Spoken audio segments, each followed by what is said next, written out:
Donc, je vais commencer avec le commencement. Donc, je démarre avec le modèle. Je vais le remplir. Donc, je vais faire public. id.number. Elle est là. Come on. Number, tabulation. Par la suite, CTRL-T, ref, c'est du type string. Par la suite, commande T, total. Ça rejoint un petit peu ce que j'avais déjà fait dans la partie backend. C'est un number aussi.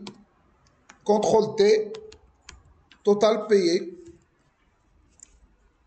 Et grosso modo, c'est ça la partie modèle. Okay? Donc, je vais aller aussi sur la partie service.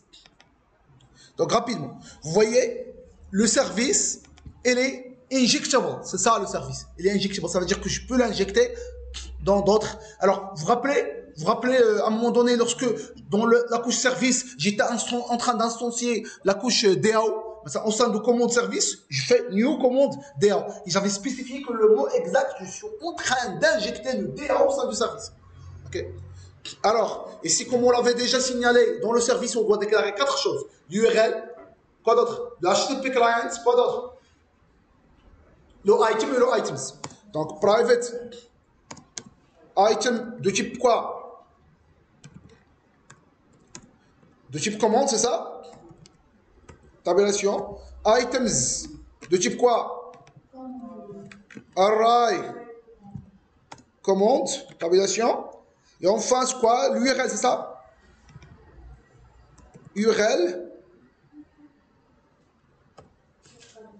C'est localhost. C'est HTTP tout d'abord. Localhost. Alors, pour une application PHP, par défaut, le port est 80. Donc, soit tu le mets, soit tu le mets pas. C'est la même chose. OK? Slash, par exemple, TP1, slash commande API. Ça dépend de votre projet PHP. Qu'est-ce qu'il y a dans le projet PHP? OK? Mais par la suite, on va revenir. On va y revenir. OK? Par la suite, en plus du URL, qu'est-ce que je dois avoir? Je dois injecter quoi? HTTP client. Elle est déjà là. Et ça marche. Donc, je vais ajouter le getter setter de item. Donc, alt insert, getter and setter, item et items. Automatiquement, il ajoute un tiré de 8. Et le getter et setter, il n'y a pas de tiré de 8. Donc, ici, je vais tester sur le item. Est-ce qu'il est nul? Si il est nul, je vais l'instancier. Ce n'est pas return, mais plutôt égal new. Commande. Et ça marche. La même chose, je vais le faire pour commande items. Pour éviter l'erreur de undefined. Ça veut dire à un moment donné, tu accèdes à un item. L'item n'est pas encore instancié. Automatiquement, tu auras un erreur de undefined.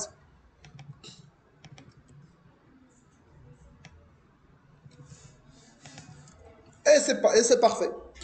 Donc ça, c'est la partie service. Mais quand même, je vais ajouter la partie save. Okay? La partie save find all, rapidement. Donc, public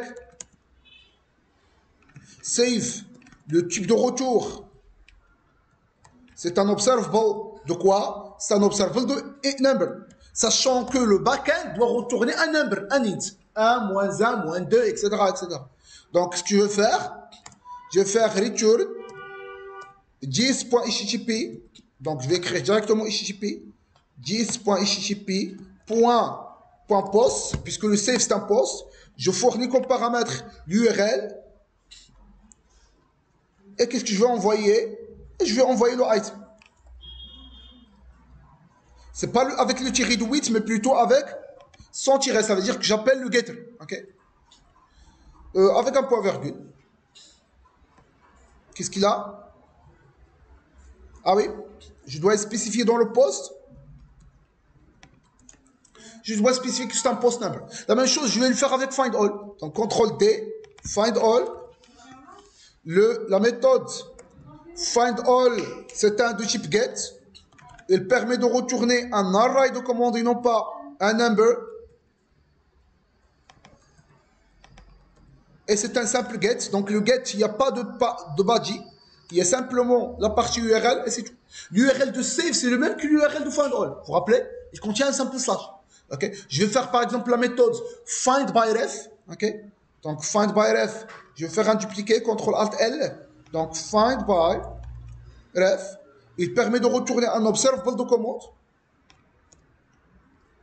Ici, get document. Donc, en plus de l'URL, qu'est-ce que je vais ajouter? Je vais ajouter simplement quoi? Ref slash. L'URL, il contient déjà un slash, donc il y a déjà ici un slash. Donc, je vais concaténer avec le ref. Et évidemment, tu dois fournir le ref comme paramètre.